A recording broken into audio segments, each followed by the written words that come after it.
अस्सलाम वालेकुम नाज़रीन, इस्लामाबाद टाइम जे प्रोग्राम में आऊं ताजो मिज़बान मुदस्सिर हुसैन। नाज़रीन, इस्लामाबाद टाइम जे प्रोग्राम में अॼु ॻाल्हि कंदासीं बोर्ड सटियल इलाइक़नि जी जिथे रिलीफ जा इक़दाम त हुकूमत जी तरफ़ां थी रहिया आहिनि ऐं हुकूमत चई रही आहे त रिलीफ एक्टिविटीज़ थी रहियूं आहिनि, पर बज़ाहिर हिन वक़्त ताईं कंहिं बि इलाइक़े मां कंहिं बि माण्हू इहो नाहे चयो त असांखे बोर्ड सटलनि खे हुकूमत पारां को रिलीफ मिलियो आहे। तंहिंजे करे हिन सॼे प्रोग्राम में अॼु ॻाल्हि ॿोल कंदासीं हिन बोर्ड सटल इलाइक़नि जी। ऐं बोर्ड सटल इलाइक़ा हिन वक़्तु पाकिस्तान जो तक़रीबन 60% इलाइक़ो बोर्ड सटल इलाइक़ो थी चुको आहे। ऐं इहो को हिकु ॾींहं जी ॻाल्हि न आहे, बल्कि इहो गुज़िरियल हिकु महीने खां वठी बोर्ड सटल इलाइक़ा क़रार थी चुका आहिनि। बलोचिस्तान, जनूबी पंजाब जा इलाइक़ा जेके आहिनि, जंहिंमें डेरा गाज़ी खान वारा इलाइक़ा थिया, उहे त महीनो पहिरीं बोर्ड सटल हुआ। उन खां पोइ हाणे सिंध बोर्ड सटल इलाइक़ो थी चुको आहे। तक़रीबन सिंध जो हर शहर, चाहे वो दरियाई बोर्ड जो शिकार हुजे या बरसाती बोर्ड जो शिकार हुजे, पर बोर्ड सटल इलाइक़ो थी चुको आहे। इन सॼे मामले ते अॼु पंहिंजे प्रोग्राम में ॻाल्हि ॿोल कंदासीं। असां कोशिशि कई आहे त मुख़्तलिफ़ जेके इन्हनि इलाइक़नि जा जेके सहाफ़ी आहिनि, जेके इस्लामाबाद में कमु था कनि ऐं सहाफ़ती ज़िम्मेदारियूं अंजाम पिया ॾियनि, उन्हनि सां कचहरी कयूं, उन्हनि सां ॻाल्हि ॿोल कयूं, उन इलाइक़नि जे उन्हनि जे इलाइक़नि जे बारे में ॼाण वठूं त छा वाक़ई बि इहा हक़ीक़त आहे त हुकूमत को रिलीफ एक्टिविटीज़ करे रही आहे, या इहा हक़ीक़त आहे त बोर्ड सटल माण्हू जेके आहिनि उहे चई रहिया आहिनि त असांखे को बि रिलीफ न मिलियो। इन सॼी सूरत हाल ते ॻाल्हि ॿोल कंदासीं। जावेद नूर सीनियर सहाफ़ी आहिनि, उहे असां सां गॾु मौजूदु आहिनि। कुर्बान बलोच साहब पाण हिकु सीनियर सहाफ़ी आहिनि, उहे बि असां सां गॾु मौजूदु आहिनि। ऐं कुझु देरि खां पोइ राना इब्रार, जेके जनूबी पंजाब भई वसेब वारो जेको इलाइक़ो आहे, सराइकी बेल्ट, उन सां तालुक़ था रखनि, उहे बि असां सां गॾु शामिलु हूंदा। सभ खां पहिरीं ॻाल्हि ॿोल जो सिलसिलो शुरू कंदासीं जावेद नूर साहब खां, छाकाणि त बलोचिस्तान सभ खां पहिरीं उहो इलाइक़ो आहे जेको बोर्ड जे करे, इस्लामी बारिशनि जे करे मुतासिर थियो। तो जावेद नूर साहब खां मालूम कंदासीं तो छा सूरत हाल है। जावेद साहब बहुत बहुत शुक्रिया, आप सबका बहुत बहुत शुक्रिया। सबसे पहले जावेद साहब आपसे मालूम करना चाहेंगे क्योंकि बलोचिस्तान सबसे पहला वो इलाका है जो सैलाब से मुतासर हुआ है, और शायद अगर मैं गलत नहीं हूँ तो हर साल जब भी बारिशें होती है तो बलोचिस्तान बतौर सैलाब की सूरत हाल में मुतासर होता ही रहता है। देखिए, सूरत हाल ये है कि बलूचिस्तान जो है अगरचे मानसून की रेंज में नहीं है और सिर्फ योब का इलाका है, चंद महदूद इलाके हैं जहाँ पर मानसून में बारिशें होती थी। इससे पहले जो बारिशें हुई 2010 में, उसमें भी सैलाब से बहुत ज़्यादा बलूचिस्तान मुतासिर हुआ था। लेकिन इस मरतबा आप देखें कि तकरीबन 1961 के बाद, और ये भी कहा जा रहा है कि 60 बरस के दौरान पहली मरतबा इतनी शिद्दत की बारिशें हुई हैं। और इसकी कई वजूहात हैं जो इससे नुकसानात हुए हैं और जो अमवात हुई हैं। अमवात अगर आप देख लीजिए मजमूई तौर पर तो 250 और 300 अमवात जो है बताई जा रही हैं। 300 तक फिगर पहुँच गया है, और लेकिन जब मज़ीद सर्वे किया जाएगा तो ख़दशा है कि इससे अमवात मज़ीद बढ़ सकती हैं। 2 लाख एकड़ से ज़ायद ज़रई अराज़ी ज़ेर आब आ गई है और बड़ा इलाका जो है वो मुतासिर हुआ है। इसके अलावा तकरीबन 6 लाख मवेशी बह गए और मारे गए, और बहुत सारे उसमें मुतासरा भी शामिल हैं, और बहुत सारे अफराद ज़ख्मी हैं। इसमें मवेशियों का भी नुकसान हुआ, इमलाक का नुकसान हुआ, बहुत सारे घर बह गए। तो ये बहुत ज़्यादा नुकसान हुआ।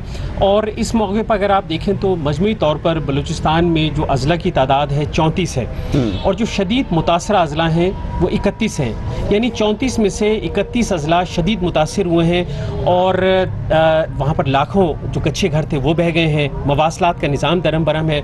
इस वक्त बलूचिस्तान के जो अक्सर इलाके हैं वो ज़मीनी रास्ते से मुल्क के दीगर इलाकों से कटे हुए हैं, क्योंकि जो राब्ता पुल थे वो बह गए और बहाल नहीं किए जा सके। इसके अलावा रेल नेटवर्क जो है वो भी बंद है। यानी चमन से लेके और ईरान को जो ट्रेन जाती है वहाँ से लेके और पाकिस्तान के दीगर इलाकों यानी कराची, लाहौर, इस्लामाबाद, पेशावर, तमाम तकरीबन 1 हफ्ते से ज़्यादा अरसा गुजर चुका है कि ये ट्रेनें बंद हैं। और ये सैलाब की सूरत हाल के सबब जो है ये 1 हफ्ते से ज़्यादा अरसा, इससे पहले भी ट्रेनें मुतासिर हुई, लेकिन अब राब्ता मुकम्मल मुनक़ता है और कई जगहों पर रेलवे लाइन बही थी। लेकिन इसके बाद अब हमने देखा कि जो कोयटा के करीब ही कुछ जो इलाका है वहाँ पर एक कदीम पुल था, 127 बरस पुराना पुल, वो गिरने के सबब भी ट्रेनें जो हैं अब नहीं चल पा रही, और कई और इलाकों में भी रेलवे लाइन बह गई है।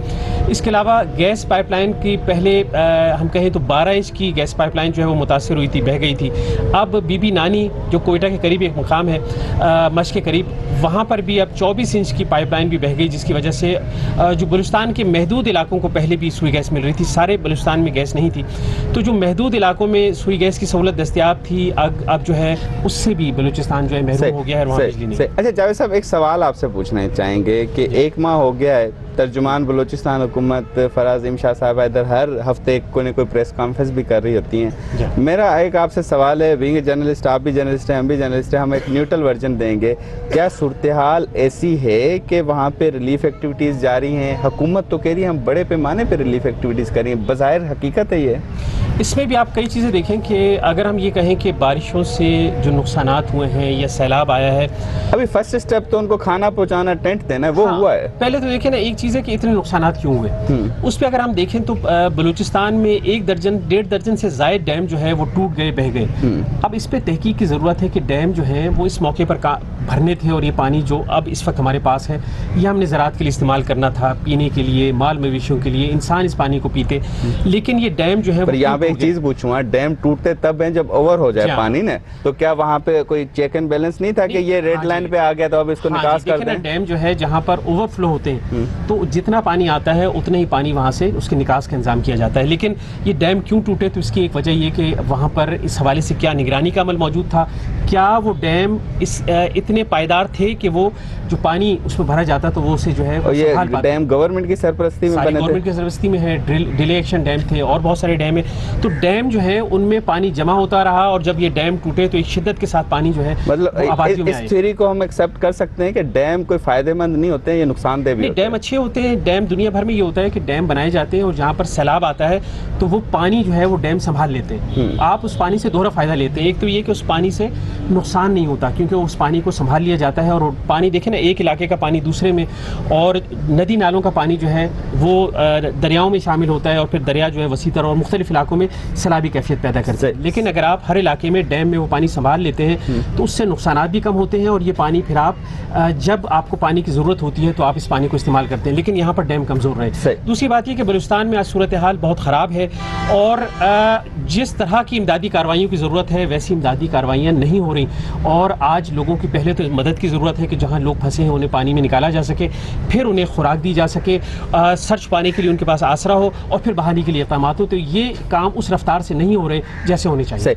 कुर्बान बलोच साहब, सिंध जी अगर सूरत हाल हीअं ॾिसूं तो पहिरीं तो सॼी सैलाब जी सूरत हाल आहे, हर जगह तां आवाज़ूं पियूं अचनि, बोर्ड मुतासिर चवंदा असांखे कुझु न मिलियो। हिकु वीडियो भी शायदि ऑडियो भी वायरल थी जंहिंमें हिकु बोर्ड मुतासिर तपेदार खे हिन खे फ़ोन पियो करे, तहसीलदार खे, त बाबा असांजी वार कयो, त हो त चयो त जेके प्रोटोकॉल ते अचनि था वॾा वज़ीर वग़ैरह, असां उन्हनि जी गाॾियुनि में पेट्रोल भराइण में पूरा थी विया आहियूं, असां तव्हांजी छा वार कयूं? त हीअ तव्हां सम्झो था त हे जेके दौरा एक्टिविटीज़ इहे बोर्ड मुतासिर खे सहारो थियूं ॾियनि या उबतो उन्हनि खे नुक़सान पियूं ॾियनि? मुदसर तव्हांजी वॾी महिरबानी। मौजूदा सूरत हाल में जेका भी सिंध में, बलूचिस्तान में, के में जेको ख़ल्क़ ख़ुदा मुतासिर थी आहे, इंतहाई माना अफ़सोसनाक जेके सूरत हाल आहे। ऐं असांजी रियासत हुकूमत त परे जी ॻाल्हि आहे, पर मां चवां थो त सम्झां थो एज़ अ रियासत पाकिस्तान अहिड़नि मुसीबतनि खे, अहिड़नि तूफ़ाननि खे, आफ़तनि खे मुंहं ॾियण में नाकाम वई आहे। उनजो सबबु इहो आहे त असां इंतिज़ामी तौर ते हुकुमरानी में ऐं सॼो जेके बि सूरत हाल थी आहे उनमें जेका कमज़ोरी, नालाइकी, नाहली पैदा थी आहे, उन माण्हुनि जा जेके अज़ाब आहिनि, उन जा ॾुख आहिनि, उनखे वधीक ॿीणो करे छॾियो आहे, वधाए छॾियो आहे। सिंध में बि इहा ई सूरत हाल आहे। बलूचिस्तान जी ॻाल्हि जावेद कई, हींअर त का रसाई न आहे। असुल में उते नुक़सानु थियो केतिरो, 34 ज़िलनि में 32 ज़िला सख़्तु मुतासिरीन आहिनि, ऐं उते शदीद बोड जा वहकरा आहिनि। उते सिर्फ़ु बरसाति न आहे, उते नयूं आहिनि, उते डैम टुटा आहिनि, उते घर ॻोठ लुड़ी विया आहिनि। सो फ़िलहाल का ख़बर न आहे। जी कुर्बान साहब, हिकिड़ी शइ तव्हांखां पुछंदो, तव्हां जंहिं इलाइक़े सां तालुक़ था रखो, जोई जो इलाइक़ो, इहो त हर साल ॿुॾे थो, गाज थी अचे, नह थी वहे, हिते त अखी नथी ॿुॾे सिंध हुकूमत जी। इहा त हक़ीक़त आहे, इहो त असां मीडिया ते हर जॻह ते ॾिसूं था, अखी नथी ॿुॾे। हींअर त वॾे पैमाने ते बोर्ड अची वई आहे। तव्हां सम्झो था गफ़लत किथे आहे? छाकाणि त हे त मिसाल मौजूदु आहे न, जोई वारा मामला। मुदसर अॻे हिकिड़ी चवणी हूंदी, पाण नंढा हूंदासीं, ऐं काछे इलाइक़े जा, थर जे इलाइक़े जा, कच्छ जे इलाइक़नि में जॾहिं बोड ईंदी त इहो चयो वेंदो त ॿुॾी जा ॿीड़ा, माना कच्छो ॿुॾे, थर ॿुॾे या कच्चो ॿुॾे, त माना वधीक सैराबी थींदी, सरसब्ज़ इलाइक़ो थींदो। हाणे उहा सूरत हाल माण्हुनि लाइ नाहे रही, उहा हाणे सिंध सरकार लाइ रही आहे। त जेके बि इलाइक़ा ॿुॾनि था, सरकार जे नुमाइंदनि जी, DC जी, MNS जी, MPS जी, या सरकार सां लॻापियल जेके माण्हू आहिनि, उन्हनि जी आमदनी ॿीणी थिए थी। माण्हुनि जी नथी थिए, तंहिं करे हर साल इलाइक़ा ॿुधनि था। तव्हां चओ था आवाम दुआ नथी जी करे, बिल्कुलु बिल्कुलु। हाणे बोर्ड जो फ़ाइदो 100% सरकार खे, इंतज़ामिया खे, DC खे, कमिश्नर खे, MNA MPA उन्हनि जे माण्हुनि खे पए थो। तंहिं करे हू शायदि उन्हनि जी या त दुआ घामे थी या ना हली आहे त इलाइक़ा काछे जा, कचे जा, थर जा, बलोचिस्तान जा हर साल ॿुधनि था ऐं उन्हनि जी हर साल उन्हनि ते अरबे करोड़ रुपया ख़र्च थियनि था, पर माण्हुनि खे पोइ बि प्रोटेक्शन तहफ़ुज़ नथो मिले।